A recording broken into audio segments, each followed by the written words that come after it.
What if one small act of kindness, from someone who had almost nothing, quietly changed the lives of three strangers forever and none of them ever saw it coming? If this story moves you the way it moved us, please like this video, share it with someone who needs to hear it today, and subscribe to our channel because we put out stories like this every week. And before we go any further, we want to know where in the world you are watching from right now. Drop your city and country in the comments below. We love hearing from you. We genuinely do. Now, let us take you inside a restaurant on a cold Tuesday evening in November. The kind of cold that creeps under your coat before you even reach the door. Bellamy's was the kind of restaurant that made people sit up a little straighter the moment they walked in. The lighting was warm and low. The tablecloths were white and pressed so flat they looked like fresh paper. The glasses on every table caught the light and held it like tiny flames. It was the kind of place where people came to celebrate promotions, anniversaries, and birthdays with the kind of food that cost more than most people spend on groceries in a week. Everything about Bellamy said one thing clearly: this place is not for everyone. Nadia knew that better than most. She was 27 years old, and she had been working at Bellamy's for almost 2 years. She was good at her job, the kind of good that comes not from training, but from genuinely caring whether people are comfortable. She remembered regular customers by name. She remembered who was allergic to shellfish, who always wanted extra bread, who liked their coffee brought before the dessert menu. Her manager had said once, half joking, that Nadia could charm a bad mood right out of a person. She had laughed at that, but part of her knew it was true. What the customers never knew was what was waiting for her on the other side of her shift. Her mother had been sick for 3 years. Not the kind of sick that gets better quickly, the kind that required regular hospital visits, medications that cost more than they should, and phone calls from doctors that always seemed to come at the worst possible time.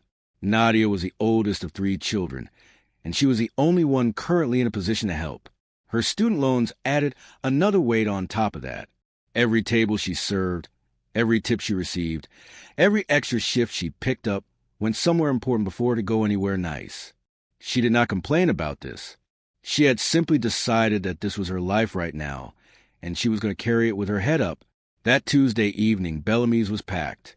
The dinner rush had started early and hit hard. Every table was full. The kitchen was running loud and hot. Orders were backing up, and Thomas Bellamy, the owner, was moving through the dining room the way he always did when the restaurant was at full capacity, slow and deliberate, watching everything with the sharp eyes of a man who had built something from nothing and was not going to let it slip. Thomas was in his early 50s.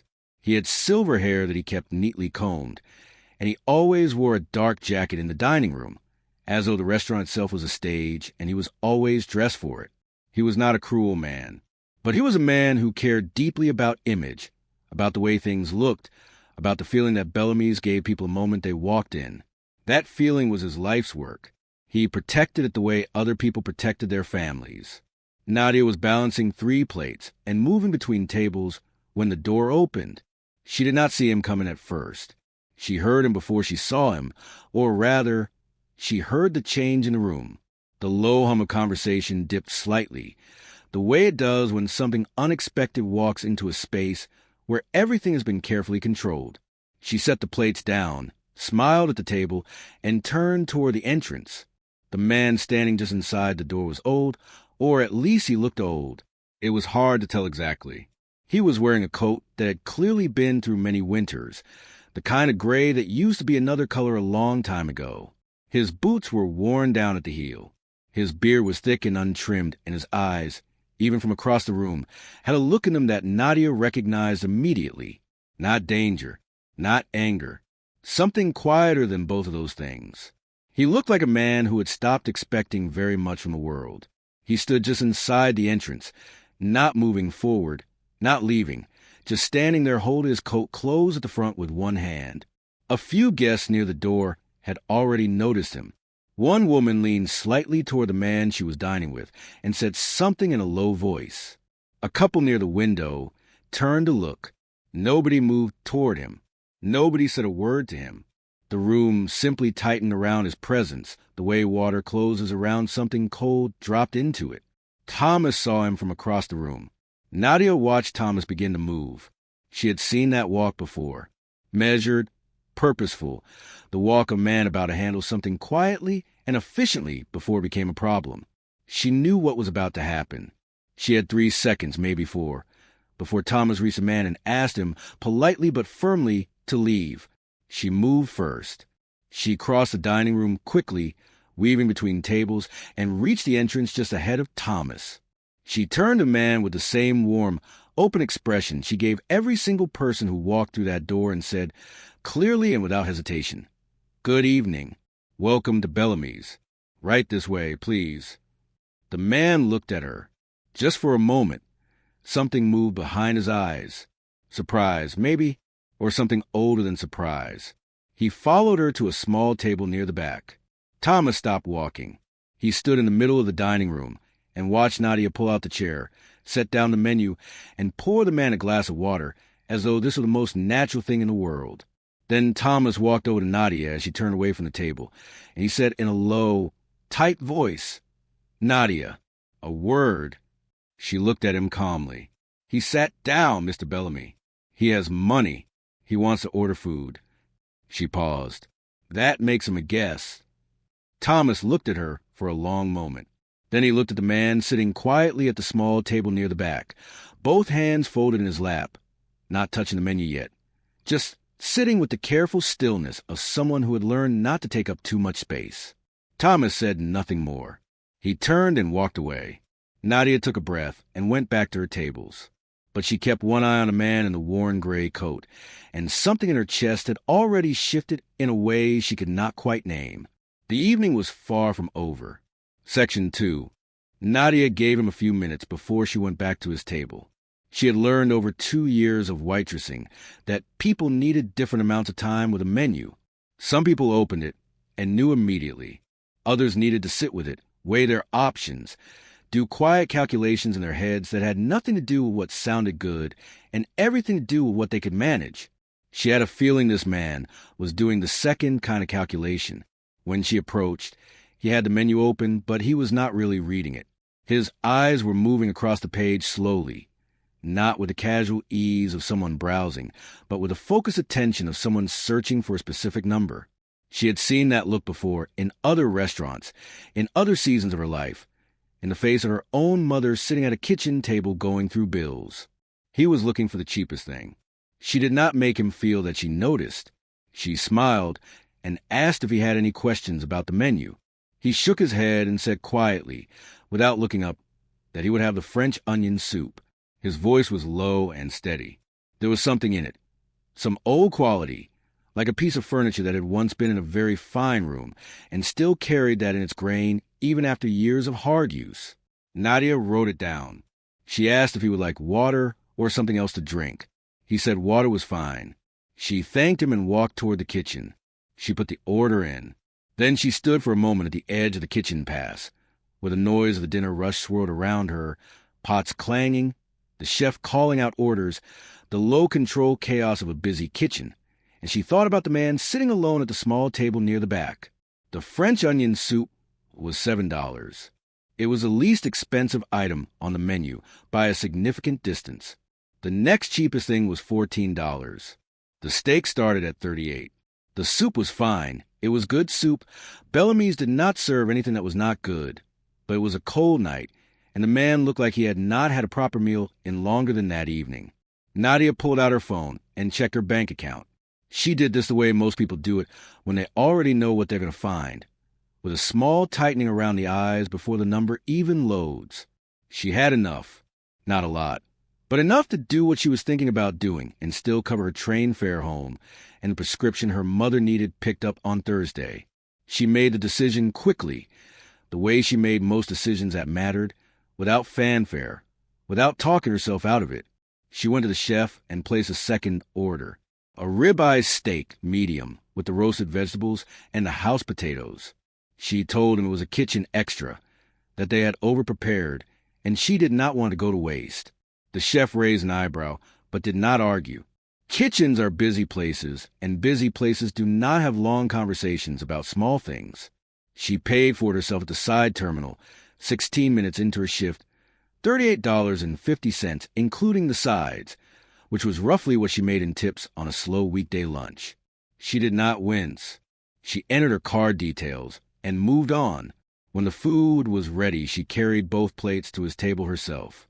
She set the soup down first, then placed a steak beside it and said, lightly, the way you say something you want to sound like it does not matter, that the kitchen had prepared an extra this evening, and it would only go to waste otherwise, so she hoped he did not mind. The man looked at the steak. Then he looked up at her. She held his gaze and kept her expression easy and open, giving him nothing to push against, no pity, no performance of generosity, just a simple smile that said this is not a big thing. Please do not make it one. He looked back at the plate. He said thank you in that same low, steady voice. She set a course and left him to eat. For the next 40 minutes, Nadia worked the rest of her section. She took orders, brought drinks, checked in on tables, carried plates, and did all the small invisible work that keeps a restaurant moving. But every few minutes, without making it obvious, she glanced toward the small table near the back. He ate slowly, not in the distracted, unhurried way of someone relaxing over a meal, but in the careful, deliberate way of someone who wanted to make it last. He cut the steak into small pieces before eating any of it. He dipped the bread that came with the soup into the broth and held it there for a moment before lifting it. He did not look around the room. He did not look at the other guests. He sat with his shoulders slightly bent, taking up as little space as possible, and he ate with a quiet gratitude that did not need to announce itself. At one point, an older gentleman at the table closest to him glanced over with a look that was not kind. Nadia was passing at that moment, and she stepped slightly into the older gentleman's line of sight as she refilled his water, not aggressively, not in a way that invited any conversation, just enough to interrupt the look.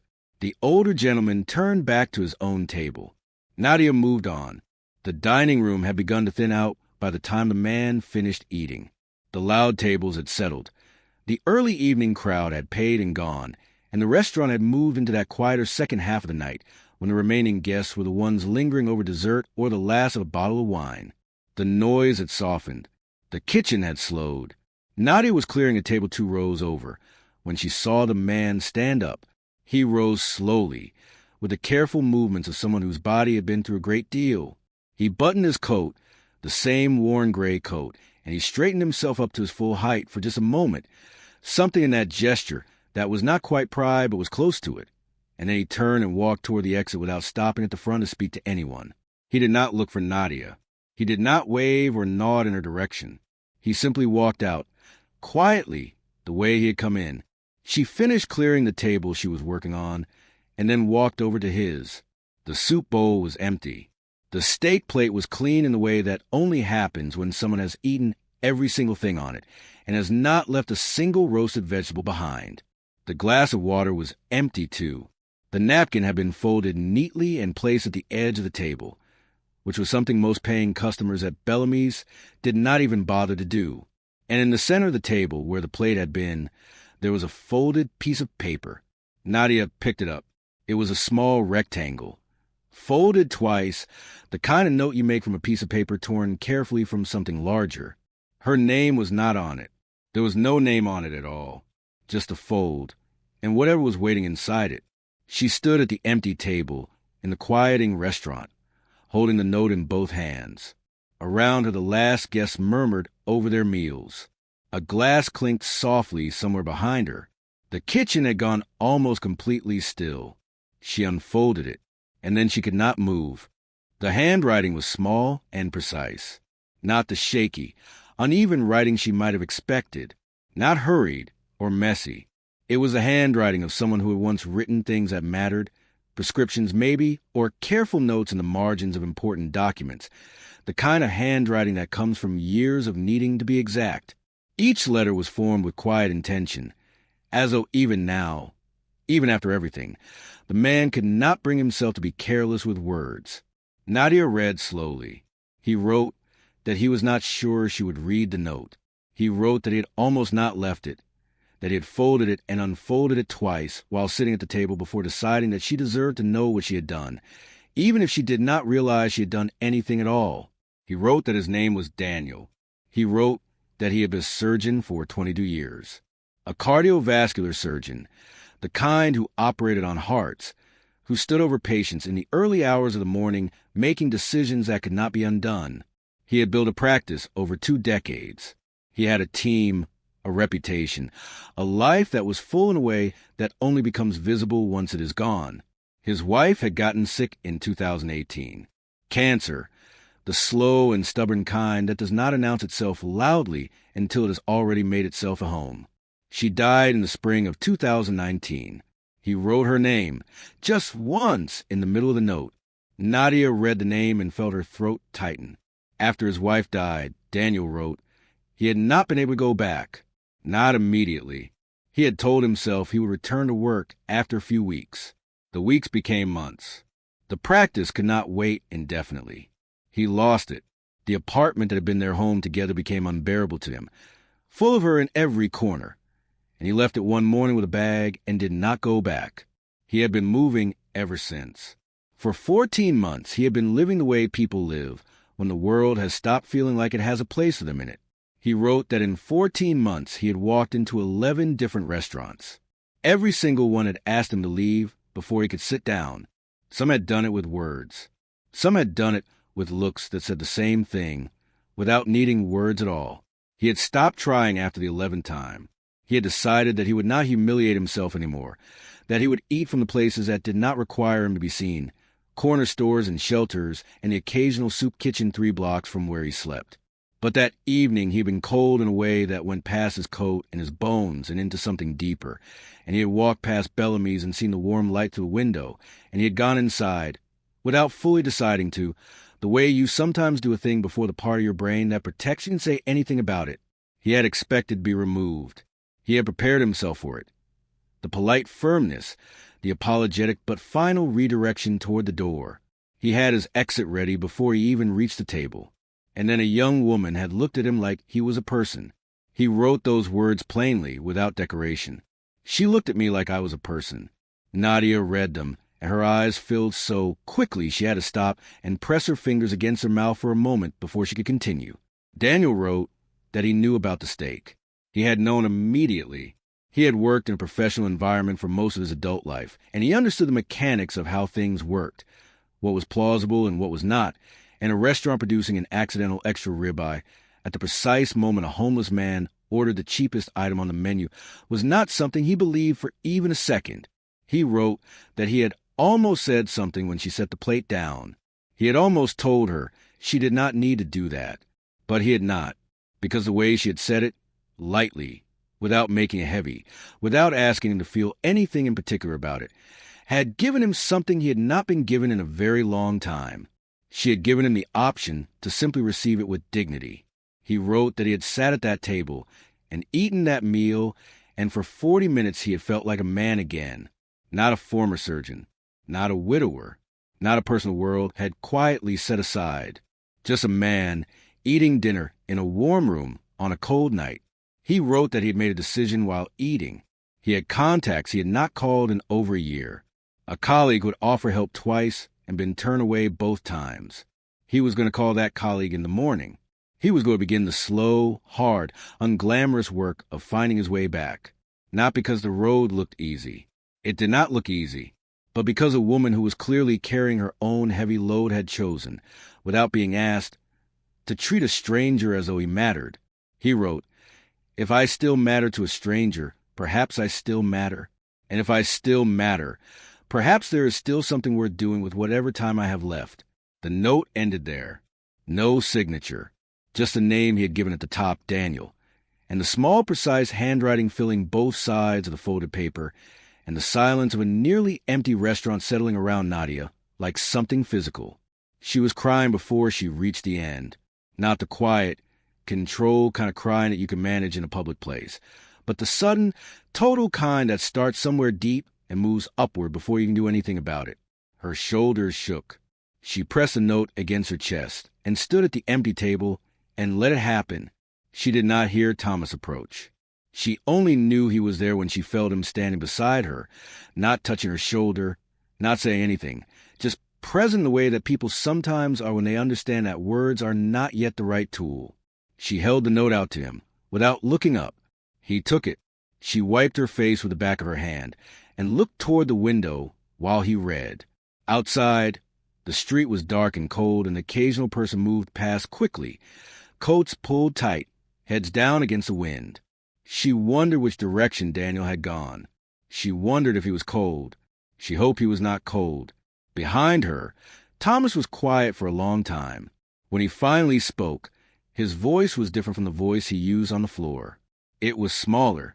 It was the voice of a man who had just seen something clearly that he had been looking at the wrong way for a very long time. He said he had been on his way to remove him, that he had already decided, that he had looked at the man standing at the entrance and had thought only about how it would look, about the other guests, about the image of Bellamy's, about everything except the man himself. He said quietly that Nadia had not just served him. She had seen him. There was a difference, Thomas said, between those two things.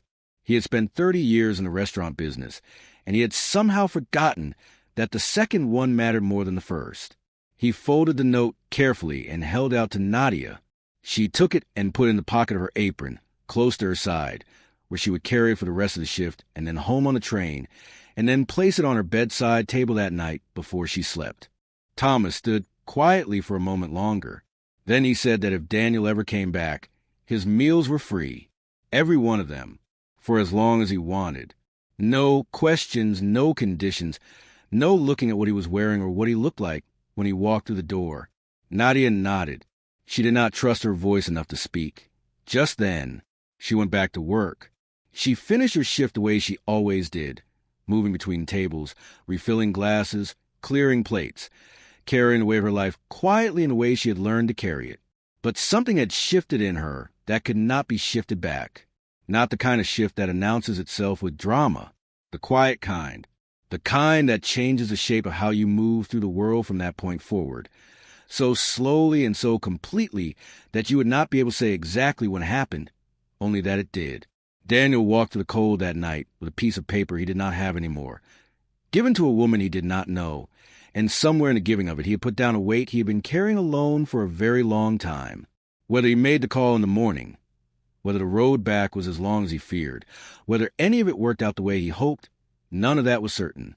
Life rarely offers certainty.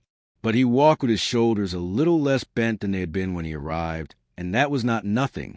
That was, in fact, quite a lot. Some nights at Bellamy's were just nights. Plates went out and came back empty. Tips were left and collected.